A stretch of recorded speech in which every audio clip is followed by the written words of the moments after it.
dahil anti-Marcos ang Supreme Court, ako dinisbar. Sinuspandi pa ako ng 1 year, and then dinisbar kahit na walang dahilan.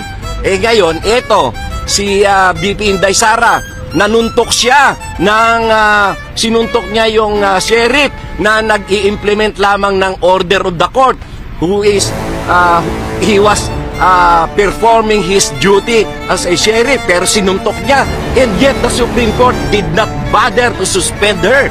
At ngayon, papatayin niya yung presidente. Tingnan ko ngayon ang tigas ng Supreme Court. Yes, I really regret. Hindi ko na maakalain na ganyan pala sila yung statements ni Vice President Sara, napaka-immature. Kulang na kulang sa statesmanship. At saka, hindi siya nag-aaral. Basta na lang siya nagsasalita ng kagaya doon sa healthcare issues. Hindi siya nag-aaral. Hindi niya chine-check kung ano yung binibigay ng PhilHealth. Yung mga sinasabi niya iba, hindi siya nag-aaral. She is totally detached from reality.